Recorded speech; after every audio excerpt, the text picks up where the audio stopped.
सबसे पहले स्वागत है आपका इस वीडियो में। और आज है आपका 8th ऑफ नवंबर। इम्पोर्टेंट जो न्यूज़ है वो हम देखेंगे यहाँ पे। सर आपका दिवाली आने वाला है। और दिवाली कैसे आप सेलिब्रेट करेंगे डेफिनेटली मुझे बताइएगा। सुप्रीम कोर्ट ने डायरेक्ट किया पंजाब हरियाणा राजस्थान को स्टबल बर्निंग बंद करने के लिए। प्राइमरली जो पंजाब हरियाणा ये सारे एरियाज़ में स्टबल बर्निंग की वजह से आपका दिल्ली में AQI लेवल जो है यानी एवरेज क्वालिटी ऑफ एयर उसका जो है AQI इंडेक्स है, एयर क्वालिटी इंडेक्स जिसको बोलते हैं, वो बहुत ही ख़राब लेवल पे चला चुका है। मतलब 999 पे टच कर चुका है। मतलब उसके ऊपर और कुछ है नहीं। मतलब प्राइमरली आप जहर जो है वो आप फूक रहे हैं, विच इज़ वेरी डेंजरस। और यहाँ पे हमारे जो अन्नदाता हैं वो अपने खेतों में आग लगा रहे हैं और उसकी वजह से हम जो हमारा दम घुट रहा है। पहले जो स्टिकर आता था नो फूड नो फार्मर या नो फार्मर नो फूड, उसमें क्या आप डालोगे। एनीवे उसके बाद नेक्स्ट जो आ रहा है FMCG sales climb as rural demand sees green shots. Green shoots and again यहाँ पे जो रीज़न बताया जा रहा है वो है cooling inflation, decline in unemployment, lower LPG prices. LPG prices उतना भी लोअर नहीं हुआ है बट डेफिनेटली यहाँ पे LPG is going to contribute that. And Ujjwala Yojana में जो फ्री में गैस सिलेंडर दिए जा रहे हैं तो उसमें तो डेफिनेटली बेनिफिट आपको मिल रहा है। इन्फ्लेशन थोड़ा सा आपका कूल डाउन हुआ है, डेफिनेटली कूल डाउन हुआ है, बट अगेन क्योंकि हमारे यहाँ पे फेस्टिव सीजन चल रहा है तो इन्फ्लेशन कुछ भी हो लोग जो है खर्चा करने वाले हैं। सितंबर एंड अक्टूबर नवंबर दिसंबर, मतलब अक्टूबर नवंबर जो 2 महीना होता है यानी दुर्गा पूजा दिवाली काली पूजा ये सारा जो सीन होता है यानी फेस्टिव सीजन होता है वहाँ पे लोग जो है धड़ल्ले से रूरल सेगमेंट में अगर हम देखें तो बहुत ही फिर धनतेरस ये सारी चीज़ें होती हैं तो लोग धड़ल्ले से आपका जो है कंजम्पशन करते हैं। बिग टिकट परचेज जितने भी सारे होते हैं, आपका घर हो गया, घर हो गया, गाड़ी हो गया, 2 व्हीलर हो गया, 3 व्हीलर हो गया, कुछ भी जो है उसको परचेज़ करते हैं इसी पीरियड ऑफ टाइम में। रिसेंटली मैंने भी देखा है कि विद इन पास्ट 3 मंथ्स में बहुत सारे नए गाड़ी, नए 2 व्हीलर्स, नए 4 व्हीलर्स में देख रहा हूँ जो एकदम नए नए रजिस्ट्रेशन, मतलब फ्रेश रजिस्ट्रेशन वाले किए हुए हैं। लोग जो है परचेज़ कर रहे हैं और ये बिग टिकट परचेज़ अभी हो रहे हैं। ये पूरा फुल पे करके हो रहा है या सिर्फ डाउन पेमेंट में हो रहा है वो हमें देखना पड़ेगा, क्योंकि डेट का जो है आतंक, डेट का जो कंजम्पशन है वो बहुत ही अच्छे लेवल पे मूव कर रहा है। रूरल वॉल्यूम अगर हम देखें तो जुलाई सितंबर में अच्छा मूव आपको देखने को मिला, अप्रैल जुलाई में अच्छा देखने को मिला, बट लास्ट ईयर में जुलाई सितंबर में आपका नेगेटिव में था। Growth in modern trade channels includes क्या क्या हो सकते हैं। Definitely online channel is one of the channels, और रिटेल में भी अलग अलग चैनल्स होते हैं। मतलब आप स्पेंसर्स में जाकर जब परचेज़ करते हैं, स्मार्ट बाज़ार में जाकर परचेज़ करते हैं, that is a different channel of sale. फिर आपका जो किराने का दुकान है वो that is one channel of sale that is primarily called, we consider that as traditional trade. Packaged food and non foods में आपका ग्रोथ अच्छा देखने को मिला है। और unemployment rate in this over 10% in this, retail inflation is 3 month low, which is very very positive. And capex hikes में go slow lane to trim physical deficit. तो फिजिकल डेफिसिट क्या होता है मुझे बताइएगा, चल रहा है क्या अभी?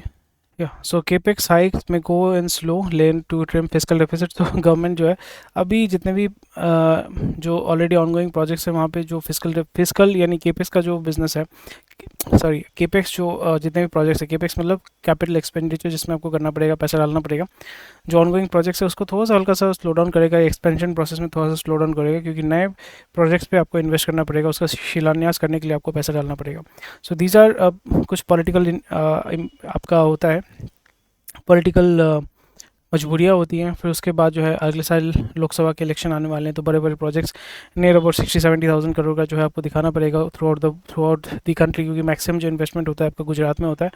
गुजरात बेल्ट या महाराष्ट्र बेल्ट में आपको सबसे ज़्यादा जो है इन्वेस्टमेंट देखने को मिलता है, एंड नॉर्थ ईस्ट बेल्ट में आपको देखने को मिलता है। तो ईस्टर्न पार्ट में जैसे वेस्ट बंगाल ये सब जगह पे हो रहा है, डिसेंट इन्वेस्टमेंट हो रहा है, बट उस लेवल पे इन्वेस्ट नहीं हो रहा है। डेफिनेटली आपने देखा होगा वो FDI इन्वेस्टमेंट हो, गवर्नमेंट सेंट्रल गवर्नमेंट का इन्वेस्टमेंट हो, जो भी हो। इस जगह पे जो है गवर्नमेंट डेफिनेटली वो अपना जो फिजिकल डेफिसिट जो है उसको रिड्यूस करना चाहती है। फिजिकल डेफिसिट क्या होता है? फिजिकल डेफिसिट का मतलब होता है कि जो आपका इनकम है, जो आपका एक्सपेंस है, उसके बीच में जो गैप होता है उसको हम कहते हैं फिजिकल डेफिसिट, सिंपल भाषा में। यानी कि अगर आपका इनकम 100 रुपये हो रहा है, खर्चा कर रहे हो 120 रुपये, 20 रुपये का जो है आपके पास डेफिसिट है। 20 रुपये के डेफिसिट को आप कैसे मेकअप करोगे? इधर आपका जो सेविंग्स है, पहले आपने पैसे जमा करके रखा था, वहाँ से आप 20 रुपये निकाल के जो है इस डेफिसिट को मैनेज कर रहे हो, या आप 20 रुपये का कर्जा लेके इसको आप मैनेज कर रहे हो। यहाँ पे जब 20 रुपये, 50 रुपये, 100 रुपये जब होता है तो उसमें आपको क्योंकि गवर्नमेंट जो है अपने सेविंग्स से तो वैसा इन्वेस्ट नहीं करती है या पैसा नहीं डालती है, तो वो फिर बॉन्ड मार्केट से पैसा उठाती है, यानी गवर्नमेंट सिक्योरिटीज़, यानी GSEC बोलते हैं, गवर्नमेंट सिक्योरिटीज़ बोलते हैं। फिर वहाँ पे आपका कूपन रेट के माध्यम से उसको क्वालिफाइड इंस्टीट्यूशनल बायर्स जो होते हैं फिर या जो बड़े बड़े बैंक्स होते हैं उसको परचेज करते हैं। वहाँ पे आप गवर्नमेंट जो है कूपन रेट देती है। कूपन रेट एज एन आपने देखा होगा जो भी गवर्नमेंट का इनकम होता है वहाँ पे एक बड़ा चंक जो है वो पुराने जो बॉन्ड्स हैं या जो डेट है उसको पे बैक करने में चले जाते हैं। So this is how it works and definitely जिस कंट्री का जो फिजिकल डेफिसिट कम है उतना ही अच्छा है। और गेस कीजिए कौन सा देश है जिसका सबसे ज़्यादा आपका फिजिकल डेफिसिट बहुत ही ज़्यादा है, जिस जो कर्जे में डूबा हुआ है। दैट द बिगेस्ट कर्जे में डूबा हुआ country is US. So very interesting stuff which is going on there. So policy soon to make airports transit hub for South Asia. तो आपको पता नहीं है कि ट्रांजिट हब क्या होता है। ट्रांजिट हब का मतलब होता है कि जब भी आप कहीं किसी देश में एयरप्लेन के माध्यम से जाता है, अगर आपने अंतर्राष्ट्रीय ट्रैवल किया है तो फिर आपको ट्रांजिट हब के माध्यम से जाना पड़ता है। बहुत जगह पे जैसे कुछ कुछ जगह पे डायरेक्ट फ्लाइट्स होते हैं, जैसे दिल्ली न्यूयॉर्क हो गया, फिर आपका कैलिफोर्निया में मोस्ट प्रोबेबली ओहेयर में आपका दिल्ली से शायद से ओहेयर में डायरेक्ट जाता है। पर बहुत जगह पे क्या होता है कि डायरेक्ट फ्लाइट पॉसिबल नहीं होता, तो वहाँ पे आपका ट्रांजिट के माध्यम से आप जाते हैं। यानी फॉर एग्जांपल अगर आपको कश्मीर जाना है तो फिर आपको दिल्ली जाना पड़ेगा, दिल्ली से आपको कश्मीर का फ़्लाइट पकड़ना पड़ेगा।